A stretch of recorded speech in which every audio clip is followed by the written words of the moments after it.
मुख्यमंत्री के सर पे चढ़ करके आपके मुद्दे को मनवा सकता हूँ, आपके हक को दिला सकता हूँ, आपके लिए स्पेशल बजट पास करा सकता हूँ, आपके लिए सड़कों के लिए बजट ला सकता हूँ, स्कूल कॉलेज के लिए बजट ला सकता हूँ, तब मौका दीजिए। ये उर्दू बज़्म है और मैं तो हिंदी माँ का जाया हूँ। ज़बाने मुल्क की बहनें हैं, ये पैगाम लाया हूँ। मुझे दुगनी मोहब्बत दो ए दीदारगंज वालों, मैं अपनी माँ का बेटा हूँ, मैं घर मौसी के आया हूँ। तो अलीगढ़ से निकल के आजमगढ़ आया हूँ, लोगों का सम्मान मिल रहा है, साथ मिल रहा है, चुनाव जीत।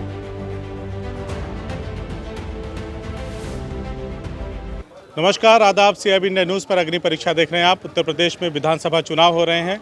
तमाम पार्टियां, उनके प्रत्याशी, पार्टियों के राष्ट्रीय अध्यक्ष अपनी अपनी जीत को लेकर के लगातार जनता के बीच हैं और जनता से पूरी तरह से आश्वस्त हो लेना चाहते हैं कि इस बार जनता उन्हें चुन करके उत्तर प्रदेश में सत्ता में बिठाएगी। आजमगढ़ ज़िले में हम और तमाम प्रत्याशियों से हम मुलाकात कर रहे हैं, उनसे बातचीत कर रहे हैं, उनके मुद्दों को समझने की कोशिश कर रहे हैं। ऐसे में दीदारगंज विधानसभा में पहुंचे हैं, जहां पर राष्ट्रीय उलमा काउंसिल के प्रत्याशी हुजैफा आमिर रसादी हमारे साथ, उनसे मुलाकात हुई है हमारी, और हम लोग उनसे बातचीत करेंगे और जानने और समझने की कोशिश करेंगे कि पहली बार चुनाव में उतरे हैं हुजैफा, जनता का क्या रुझान है, क्या रिस्पांस है। सबसे पहले स्वागत है। बहुत बहुत शुक्रिया साहब।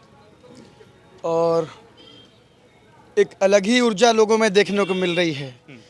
जिस तरीके से अपार जन समर्थन मिल रहा है, लोगों का साथ मिल रहा है लोगों का, और जो एक नई ऊर्जा दिख रही है लोगों में, बदलाव की राजनीति दिख रही है, बदलाव की एक हवा दिख रही है, और पूरे कॉन्फिडेंस के साथ कह रहा हूँ कि दीदारगंज में इस बार बदलाव होगा और हम चुनाव जीत रहे हैं यहाँ से इंशाल्लाह।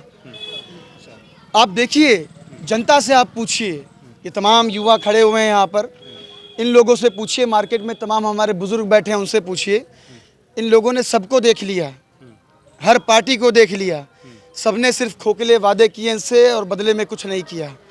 और जितने हमारे बड़े राजनीतिक गिद्ध बैठे हुए हैं, इन लोगों ने सिर्फ युवाओं से नारे लगवाए हैं, झंडे ढोवाए हैं, उनके हाथ में कभी बागडोर देने का काम नहीं किया।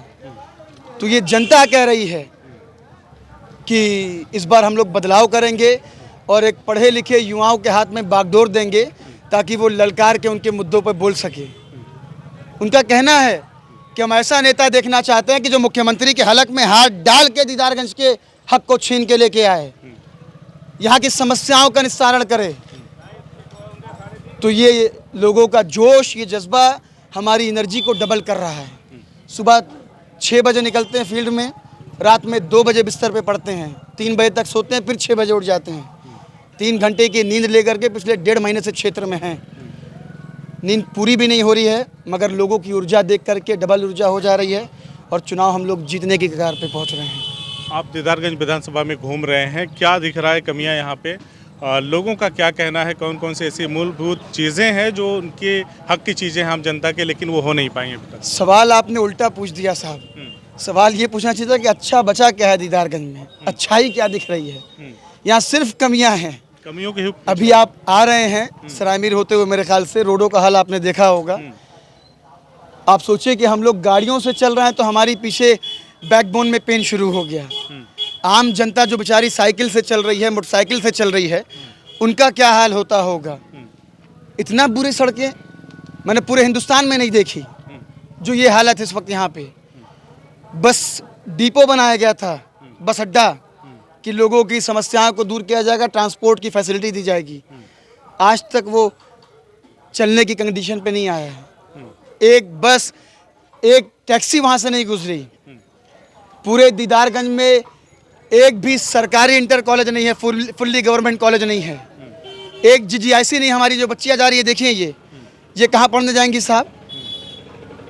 गर्ल्स गवर्नमेंट इंटर कॉलेज नहीं है यहाँ पे। एक डिग्री कॉलेज है, उसकी फैकल्टी जा करके देख लीजिए। उनसे अगर मैं 2 मिनट बात कर लूँ तो उनका हाथ कांपने लग रहा है एकदम। मैं गया था कॉलेज में घूमने, तो जब वो मेरे सवालों का जवाब नहीं दे पा रहे हैं तो यहाँ के युवाओं को क्या पढ़ाएंगे वो लोग। तो एक बड़े विश्वविद्यालय का प्रतिनिधित्व किया है मैंने। 20 साल के बाद ज़िले के सम्मान को बढ़ाया, वहाँ चुनाव जीत के ज़िले के नाम को रोशन किया। तो ये जनता कह रही है कि भैया हम लोग उस सम्मान का सम्मान रखेंगे। और सारे लोगों का समीकरण ध्वस्त हो गया है। मूलभूत समस्याओं पे, रोज़मर्रा की चीज़ों पे, जो बुनियादी मुद्दे हैं, उस पर कोई बोलने वाला नहीं है। हर आदमी। मैं एक चीज़ समझना चाहता हूँ आपसे। जब भी हम अखिलेश यादव को सुनते हैं तो कहते हैं कि हमने 12 से 17 तक विकास किया है। योगी सरकार उसी का फीता काट रही है।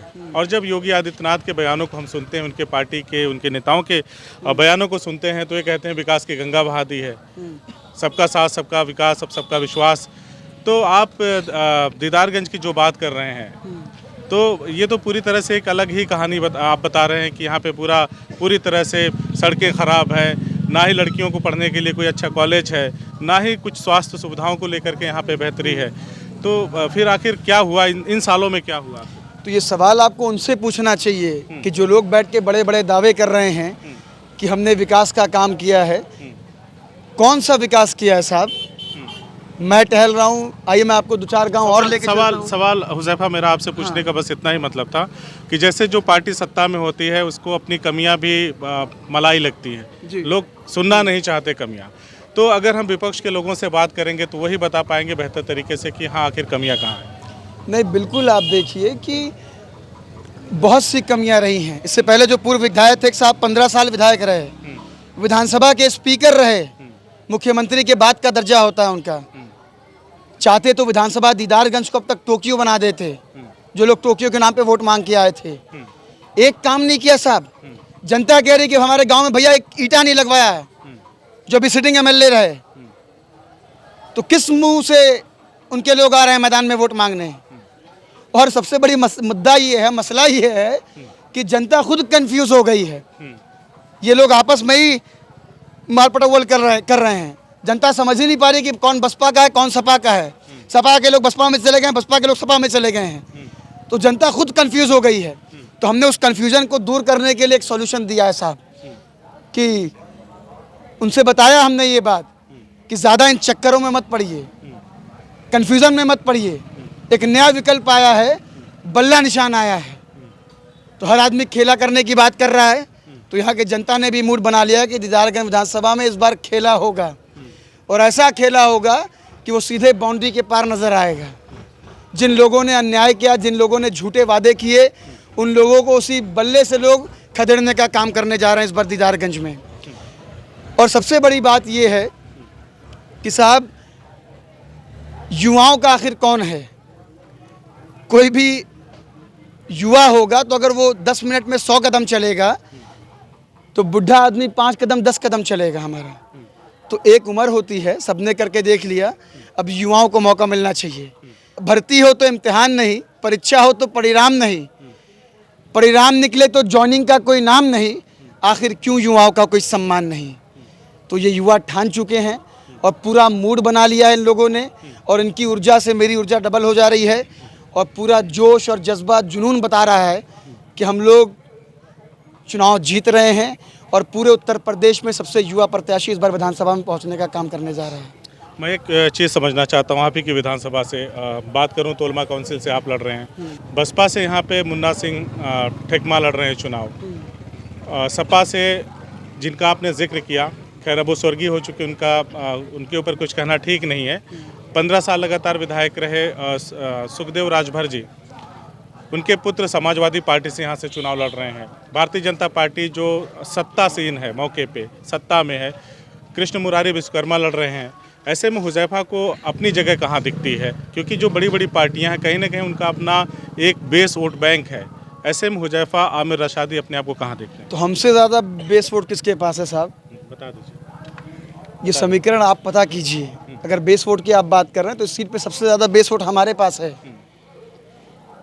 और जो लोग बड़ा टिकट लेकर, बस मैं यही कहना चाह रहा था कि जैसे बसपा का जिक्र आता है तो ये कहा जाता है कि उनका बेस वोटर दलित समुदाय से आता है, समाजवादी पार्टी का आता है तो यादव उनका है, साथ ही साथ मुसलमानों को भी कहा जाता है कि वो हार्डकोर वोटर रहे हैं अब तक, और भारतीय जनता पार्टी का जिक्र आता है तो सवर्णों का उसमें नाम आता है कि सवर्ण उसके हार्डकोर वोटर हैं। ऐसे में हुज़ैफा, आमिर रशादी अपने आप को कहाँ देखते हैं? हमारा वोट, हमारा बेस इस क्षेत्र के युवा हैं। वो हर वर्ग के युवा हैं, हर समाज के युवा हैं। मैं आपको एपिसोड बताता एक एक करके, जिस तरीके से लोगों का समर्थन आ रहा है, जिस तरीके से रास्ते बन रहे हैं हमारे लिए दिन ब दिन, वो इस बात को बता रहा है कि युवाओं ही हमारा सबसे बड़ा बेस वोट है। और जहाँ तक आप उस बेस वोट की बात कर रहे हैं, पार्टी बेस वोट की बात कर रहे हैं, तो हमसे ज़्यादा वोट किसी का नहीं है इस सीट पे। और सबके समीकरण ध्वस्त हो गए। आप ये प्रत्याशियों के चेहरे देखिए, जिन लोगों का नाम लिया आपने, उनको अभी पता चल जाए कि हुज़ैफा रशादी इस बाज़ार में है, तो पूरा उनके लोग भागते हुए यहाँ चले आएंगे। और आप भी गए, कुछ लोग सामने देखिए, मैं नाम ले रहा हूँ, गाड़ी आ गई उनकी, वो रही गाड़ी। तो उनको ये लग रहा है कि भैया तो छोड़ ही नहीं रहा है कहीं पे। जहाँ मैं पहुँच रहा हूँ पीछे से उनकी गाड़ी आ जा रही है। उनका चेहरा खाली आप पढ़िए, उनको जूम करके देखिए आप, उनके माथे की शिकन बता रही है। उनके सारे समीकरणों को हमने ध्वस्त कर दिया है। हालत खराब है सबकी। मैं आखिरी सवाल आपसे और समझ जहाँ आप उसकी बात कर रहे हैं, कौन सी क्वालिटी है साहब, कौन सी क्वालिटी है कि टिकट दे दिया गया उनको सिर्फ इसलिए कि मौजूदा विधायक के लड़के हैं इसलिए टिकट मिलेगा? कौन सा उनका आंदोलन है, कौन सा उनका संघर्ष, बताइए मुझको।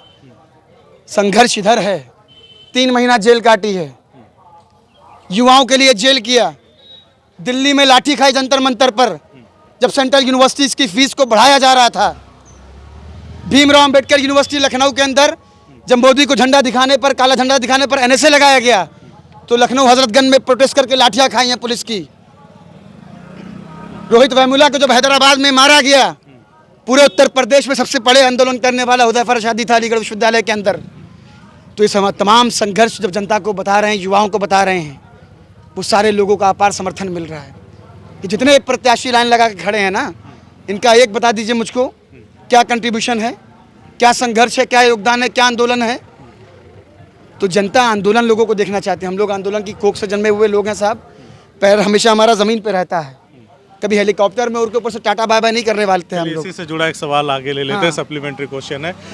उत्तर प्रदेश मूलतः जाति, धर्म और तमाम संप्रदायवाद की राजनीति का केंद्र रहा है। ऐसे में एक युवा की बात लोग कितना सुनेंगे, किस हद तक सुनेंगे? आंदोलनों की बात, ये गांधी का देश है, लेकिन अब वो सारी चीज़ें उतनी प्रासंगिक नहीं रह गई। तमाम तरीके ऐसे जो आप जैसे लोग उनको तोड़ने की कोशिशें होती है। NSA वगैरह आप बता ही रहे हैं कि लग चुका है, तमाम लाठियाँ बदन पे पड़ी हैं। तो जनता कितना समझ पा रही है इन सब बातों को?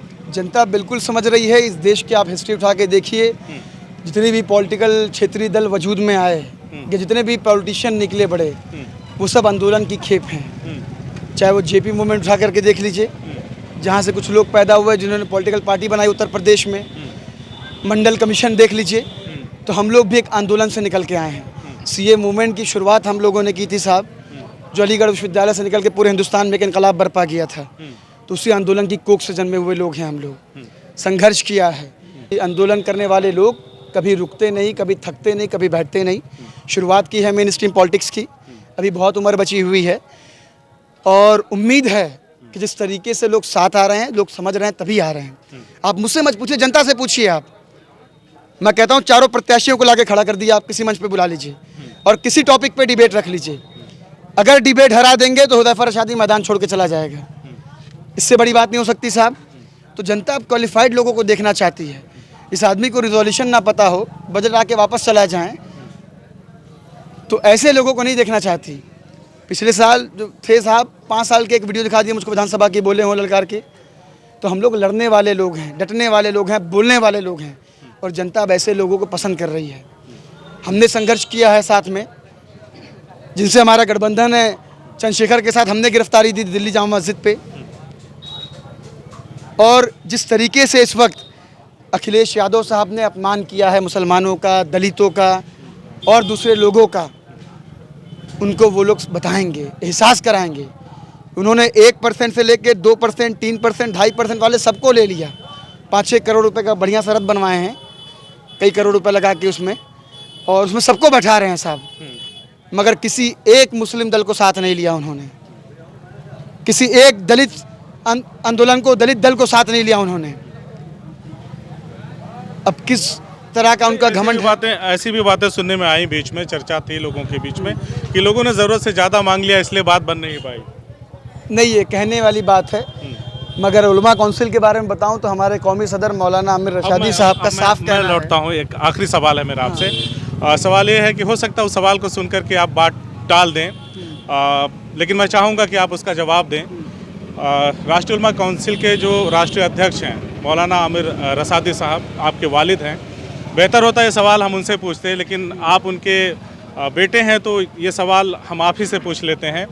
लोग कहते हैं कि जिस तरह की फाइट बाटला हाउस इनकाउंटर के बाद आजमगढ़ और आसपास के क्षेत्रों में उलमा काउंसिल की रही है, जो लड़ाई लड़ते हैं लोगों के लिए, जैसे किसी थाने पे पुलिस ने उठा लिया किसी को बिना किसी जुर्म के, तो जिस तरह की लड़ाई आप लोग लड़ते हैं उससे कहीं ना कहीं अब तक इस पार्टी को और विस्तार ले लेना चाहिए था और बड़ा व्यापक रूप हो जाना चाहिए था। अब तक 2-4 विधायक तो हो ही जाने चाहिए थे। क्या ऐसी कमी रही हुजैफा जो अब वो कमियां दूर करके आप लोग एक नया इतिहास लिखेंगे? देखिए, जब बुनियाद को अगर मजबूत रखना होता है तो उसमें थोड़ा सा वक्त लगता है। खरगोश बहुत तेज दौड़ता है, 2008 से खरगोश लेकर बहुत 2022 तेज दौड़ता है। 100 मीटर जाने के बाद थक के बैठ जाता है। मैं ये जानना चाहता हूँ, और आप कछुआ लोगों बहुत आप धीरे लोगों चलता के है आप और लोगों के मंजिल पे फॉर्मेशन पहुंचता से पार्टी जब आप लोगों के बनी 2008 में, उसके बाद केजरीवाल साहब आए, तीसरी बार वो मुख्यमंत्री हैं दिल्ली के, और पंजाब में भी बड़ा कारनामा अंजाम देने पे हैं। तो मैं ये जानना चाहता हूँ कमी कहाँ रह गई? देखिए साहब, रूरल प्लेस की पॉलिटिक्स और आपके अर्बन पॉलिटिक्स में काफ़ी डिफरेंस है। तो ये लोग अर्बन प्लेसेस में हैं और हम लोग का जहाँ भी ज़्यादातर इन्फ्लुएंस बात अच्छे से समझ है में आ जाती है। तो वहाँ पर हम लोग हाँ अच्छे से समझ में आ जाती है। तो रूरल एरिया है, वहाँ पे थोड़ा सा वक्त लगता है किसी भी चीज़ को। अभी वो मुश्किल लगता है, 12-13 साल हुए हैं। कांशीराम के आंदोलन को देखिए आप, 20 साल उन्होंने पहले मेहनत की, उन पे भी बड़े इल्ज़ामात लगते थे, बड़े कुछ झेला उन्होंने, तो कई जनरेशन के बाद फिर उसकी मलाई मायावती ने खाया।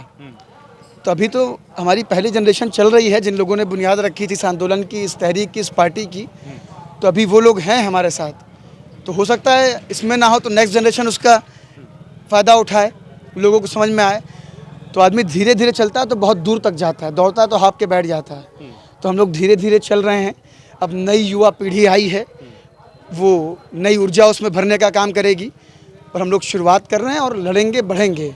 जहाँ तक उसकी बात है, जो बात कट गई थी बीच में, तो मौलाना आमिर शाजी साहब का कहना है कि हमारा सीट का किसी से झगड़ा नहीं होगा, हमें सिर्फ सम्मान के भूखे हम लोग हैं, जो हमें सम्मान देगा हम उसके साथ जाएंगे। मैं आपको बताऊं कि 2017 में जब दलित लीडरशिप को कमज़ोर करने की बात आई, ये तमाम लोग जब उसको ख़त्म करने की साजिश रच रहे थे, तब भी मौलाना ने स्टैंड लिया था, तब भी मौलाना ने साथ दिया था उनका। उन्होंने हमसे मदद मांगी थी, 84 प्रत्याशियों का वॉकओवर दिया था हमने। और आज फिर 2022 में जब अखिलेश यादव ने दलित समाज का अपमान किया, चंद्रशेखर को 3 बार बुला के बैठा करके जलील किया, ये बात उन्होंने खुद बोली, तो आज फिर हम लोगों ने उनका साथ देने का काम किया है। वो हमारे साथ हैं, हम उनके साथ हैं। और सिर्फ ये 2 लोग नहीं हैं, किसान पार्टी हमारे साथ है, नागरिक एकता पार्टी हमारे साथ है। इस तरह की तमाम 10-15 दलों का गठबंधन है। वो दल हैं जिन्होंने संघर्ष किया, लड़ाई लड़ी है, जिनका अपना कोई वजूद है। तो इन सारे लोगों के साथ से हम लोग चुनाव लड़ रहे हैं और मुझे उम्मीद है कि जिस तरीके का समर्थन मिल रहा है, चुनाव हम लोग जीतेंगे। जनता अब क्वालिफिकेशन देखती है साहब, जनता अब देखती है कौन बोलने वाला है। कि बाकी प्रत्याशियों को जो आप बात कर रहे थे, सिर्फ इसलिए टिकट दिया गया कि उनके सुपुत्र हैं, क्या हमारे अंदर क्वालिटी नहीं है? क्या ये युवाओं के अंदर क्वालिटी नहीं है? इनको नहीं मिलना चाहिए था टिकट? और किस मुंह से वो लेंगे? जनता के अंदर आक्रोश है, सारे लोग नाराज हैं और हमसे ये बात कह रहे हैं। मैं आपसे आखिरी सवाल लेता हूं, सबसे ये सवाल पूछते हैं, आखिरी सवाल हमारा यही होता है, आपसे भी पूछ लेते हैं, दीदारगंज की जनता हुजैफा आमिर रशादी को वोट क्यों दे? इतनी देर से तो मैं आपको वही बता रहा नहीं, क्लियर पॉइंट टू पॉइंट एकदम था। टू द पॉइंट बोलूँगा कि दीदारगंज की जनता सारे प्रत्याशियों को पहले देख ले, जितने प्रत्याशी मैदान में, एक एक प्रोफाइल को चेक कर ले, स्क्रॉल कर ले, उनके बारे में पढ़ ले, उनके बारे में जान ले। और अगर उन चारों प्रत्याशियों में लगता है कि आपका बेटा, आपका भाई कुछ अलग है, कुछ क्वालिटी है, कुछ टैलेंट है, कुछ सलाहियत दी है ऊपर वाले ने, अल्लाह ने, कुछ बढ़िया कर सकता हूँ, विधानसभा में ललकार के बोल सकता हूँ, मुख्यमंत्री के सर पे चढ़ करके आपके मुद्दे को मनवा सकता हूँ, आपके हक को दिला सकता हूँ, आपके लिए स्पेशल बजट पास करा सकता हूँ, आपके लिए सड़कों के लिए बजट ला सकता हूँ, स्कूल कॉलेज के लिए बजट ला सकता हूँ, तब मौका दीजिए। मैं कोई फोर्स नहीं करने आया कि नहीं भैया मुझे ही वोट दीजिए। 1700 छात्रों की नौकरी लगवाई थी महामंत्री रहते हुए, उनका धर्म और जाति नहीं देखा था। तो अगर जनता विधायक बना देगी तो कितनी नौकरी पैदा कर देंगे, सोचिए। सब दिमाग में चल रहा है, तमाम बंजर ज़मीनें पड़ी हुई हैं, देख रहा हूँ मैं, कितनी इंडस्ट्रीज़ यहाँ पे स्टैब्लिश हो सकती है, सोच रहा हूँ मैं। ये सारी एक एक चीज़ को हम लोग डायरी पे नोट कर रहे हैं। हमारे साथ जो चल रहे हैं ना सब लड़के, ये सब युवा हैं, पढ़े हुए छात्र हैं। कोई जामिया से आया है, कोई JNU से है, कोई अलीगढ़ विश्वविद्यालय से है। तो ये स्ट्रेटजी बना रहे हैं, एक एक पॉइंट नोट कर रहे हैं जिस गांव में हम लोग जा रहे हैं। कल रात 2 गांव में हम लोग थे, वहाँ पे सड़क नहीं है साहब, सोचिए मिट्टी का रास्ता है, इतना पिछड़ा दीदारगंज। तो बहुत सी स्कीम दिमाग में चल रही है, पॉलिसीज़ चल रही हैं। जनता अगर मौका देगी तो वो करके दिखाएंगे। हम लोग जो है बातें नहीं काम करेंगे, वादे नहीं विकास करेंगे। और जनता का अपार समर्थन बता रहा है कि वो बदलाव के मूड में है और चुनाव हम लोग जीत रहे हैं, हर वर्ग का साथ है। ऊर्जा बता रही है कि चुनाव जीतेंगे हम लोग। CIB इंडिया न्यूज की सभी खबरों को देखने के लिए लाल रंग की बटन को दबाकर चैनल को सब्सक्राइब जरूर करें, घंटी जरूर दबाएं ताकि हमारी सभी खबरों के नोटिफिकेशंस आप तक पहुंचते रहें।